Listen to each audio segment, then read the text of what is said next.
Last year, U2 microwaved a few spare tracks for their new album, and Ryan Adams treated fans to a virtual doggy bag of B-sides. Now Matthew Sweet is serving up leftovers. My review of Tomorrow's Daughter is coming up next on Track by Track. Hey everybody, my name's Kyle and this is Track by Track, music reviews, news, and commentary. Thanks for tuning in today, and if this is your first time here, please take a second to click subscribe so that you won't miss future reviews and more. Every once in a while, I'll be reading an interview with an artist talking about their creative process behind a new album, and I'll hear them say how they recorded so many songs that they had to whittle down to something that made sense as an album. They'll talk about how the album has a dozen songs, but they had maybe 2 or 3 times that many before they made some cuts. Now, sometimes we'll see a few of those songs end up as bonus tracks on deluxe editions of an album, or maybe as retail exclusives when you buy the album from Target or Best Buy or even iTunes. But most of the time, all that extra music seems to go unreleased. The good news is that the final product, the final album that ends up being released, is probably better for having an abundance of music to choose from when making the final track list. You're getting the best of the batch. And as a fan of the album format, I do appreciate that. That's kind of what I'm hoping for, among other things, every time I pick up a new album. I want a cohesive listening experience that feels like it all makes sense from start to finish. All killer, no filler, as they say. But as a fan of any individual artist, when I hear that there was more music than what ended up on the album, I can't help but think, hey, I want to hear that stuff too. Sometimes we do get that chance. Last year, the famously prolific Ryan Adams released a B-side for every song on his album. Were the B-sides as quote-unquote good as the A-sides? Usually no, but that doesn't mean they weren't worth hearing. In fact, I enjoyed them quite a bit. But what helps is putting that extra music into the appropriate context. I think that the expectations a listener has for a formal album should not be the same as for a collection of B-sides or bonus tracks. And I think that most music fans feel that way, really. Whenever I get a collection like that from one of my favorite artists, I actually feel kind of grateful. They didn't have to put that music out there, but there's a lot of fans that'll really appreciate it. The latest example of this is Tomorrow's Daughter, the new release from Matthew Sweet, which is a sort of companion album to last year's Tomorrow Forever. I thought his 2017 album was a really great return to form, which was all the more rewarding for fans since the album was delayed 2 years beyond its originally scheduled release date. When it finally came out, I ranked it in my top 10 for the year. As it turns out, Matthew Sweet was on a creative streak during that period and ended up with almost 40 songs to choose from. 17 of those made the cut for Tomorrow Forever, which came out last June.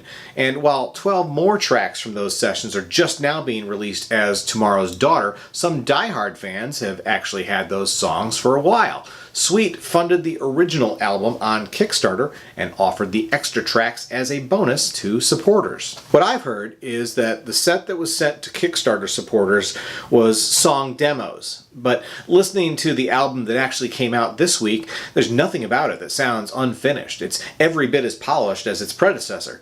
Perhaps what he sent to fans last year was, in fact, more raw demos, and now everyone is hearing the final completed versions. If you've got the Kickstarter version, let me know in the comments below. But as I was saying before, I think it helps if you put this music into the appropriate context. There's no getting around the fact that Tomorrow's Daughter is a runner-up collection by definition, and even in a creative way by name. The music on Tomorrow's Daughter is not as good as the music on Tomorrow Forever, nor should you expect it to be. Now, that being said, these songs still all came from the same sessions that produced one of the best albums of 2017. So they do have a pretty strong pedigree. What that means is that many of these leftovers, these songs that weren't strong enough to make it onto last year's album, are still better than a lot of other music coming out right now from other acts. That's also a testament to what a talented and seasoned artist Matthew Sweet is. After making music for over 30 years and releasing at least 17 albums, he still sounds like he's at the top of his game. Now, I'm not going to do a track-by-track breakdown on this album. I sort of feel like that's not the right approach for a release like this. So let me just hit some of the highlights. And for starters, there's the opening track. On I Belong to You, things kick off with a song that delivers a great showcase for so many of Matthew Sweet's trademarks. His layered vocal harmonies are just spectacular here, and the Beatlesque feeling of the melody is just terrific. Then on Lady Frankenstein, we get a track that would have felt right at home on any of Sweet's great albums from the 90s. The lyrics are super playful and creative as Sweet takes on the persona of the famous movie monster, professing his love with lines like, "I can love you with his heart, I will hold you in his arms."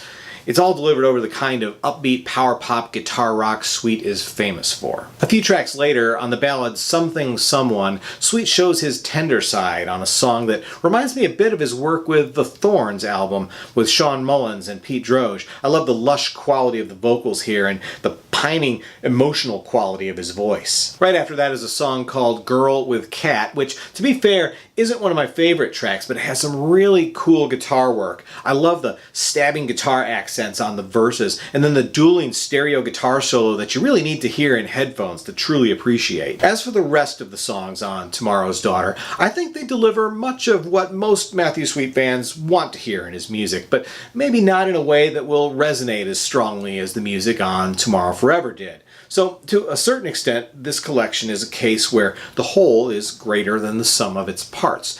Many of these songs on their own, individually, would definitely feel like B-sides, but grouped together as a 12-song cycle as they are here, I think they paint a broader picture for a more satisfying listening experience. That being said, I don't want to recommend this album to anyone that's new to Matthew Sweet's music. I don't think this is a good entry point.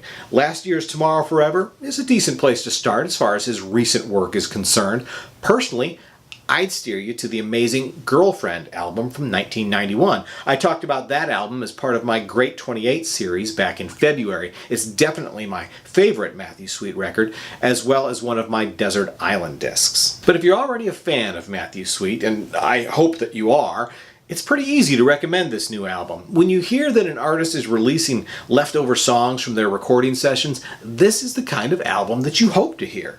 Tomorrow's Daughter was originally sent just to the fans, and ultimately, that's who it's meant for. That's who will truly appreciate it the most. And as a fan myself, as I said earlier, I'm grateful to have it. So, in that context, I'm giving Tomorrow's Daughter by Matthew Sweet an X rating of 7 out of 10. If you loved last year's Tomorrow Forever, this set is literally more of the same. And while you won't necessarily be wowed, you won't be disappointed either. Once again, my name's Kyle and this has been Track by Track. If you liked this video, please be sure to give it a thumbs up. Plus be sure to check out some of these other videos I've linked below that you might enjoy. And of course, be sure to subscribe, because true music fans always want new releases the day they come out. Thanks for watching, and I'll see you next time.